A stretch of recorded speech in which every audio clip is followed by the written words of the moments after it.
It is March 31st. Michael Vaughn with Brian Acker. The last day of the first quarter. How have we done on the U.S. and Canadian funds, Brian? Well, the U.S. is just amazing.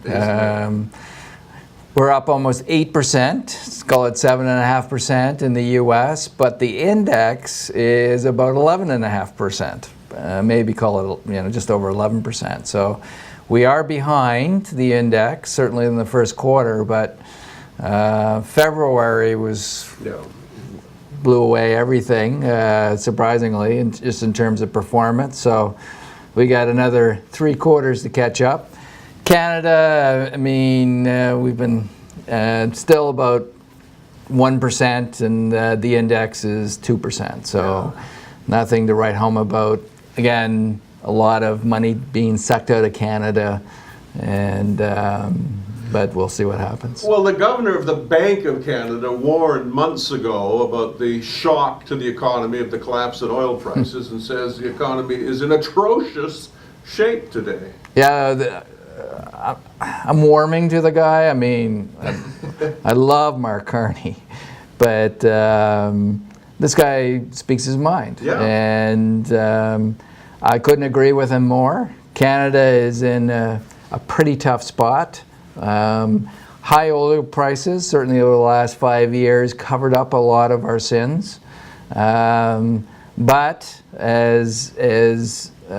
certainly as these oil prices recede in price, and certainly under $50, it just exposes a lot of what's been going on, certainly in Ontario and Quebec, the manufacturing heartland, the problems that we have here, and I think the governor is certainly speaking the truth.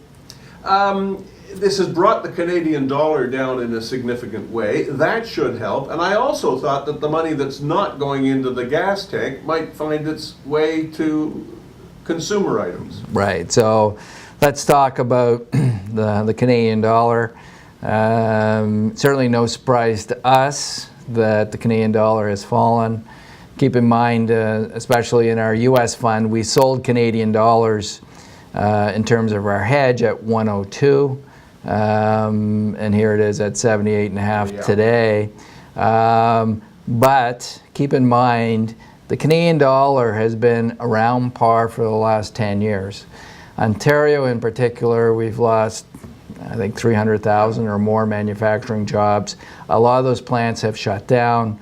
All that infrastructure that's certainly there is old, and the plants are empty. So it will take a while. Keep in mind, this move in the Canadian dollar only happened in the last quarter, but keep in mind, it's going to take a while, say a year or two.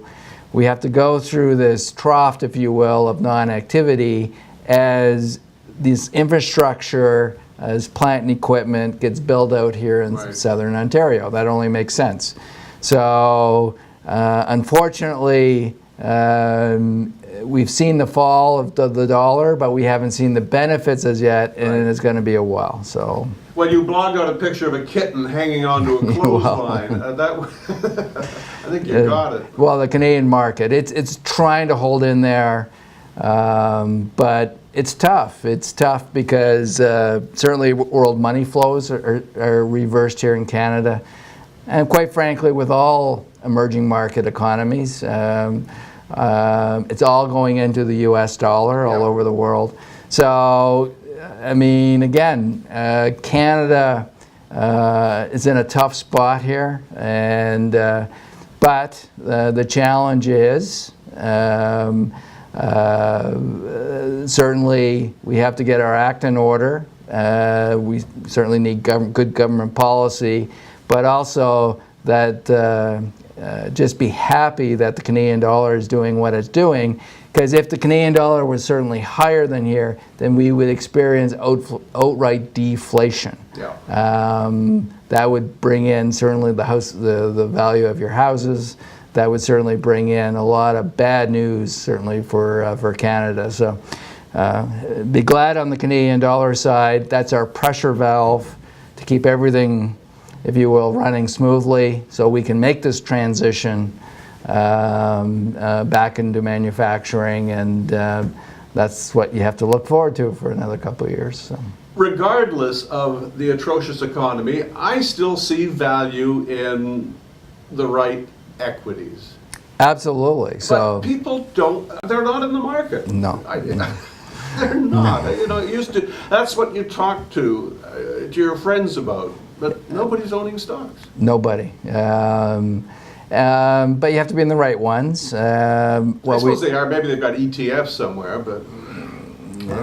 But still, if you look at, and I thought a lot of people, certainly in the last quarter of 2014, a lot of people got hurt in the energy. Yeah.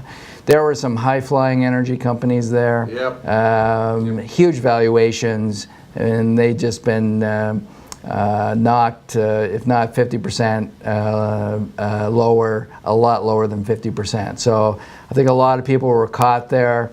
I think still there's a lot of people who are holding on, certainly to some energy companies that are actually down. So yeah, and I think there's going to be more pain in that particular area. But yeah, it's an asset class that people are avoiding.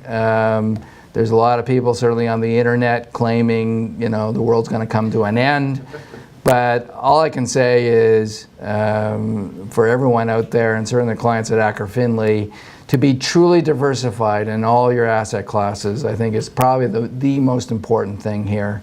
Because we just don't know certainly what will happen in the future. As I said on BNN when I was there, I could make an easy case the U.S. market could go up another 30–40%. Yeah. Again, if you're not there, you'll not participate in those gains. So, so be diversified. Make sure you have all your asset classes, and I think you'll be okay. In the atrocious economy with what's happened to oil, I'm very happy with my 1% in these last 3 months. Thanks for your time, Brian. I will see you in April. Michael, always a pleasure. Thank you.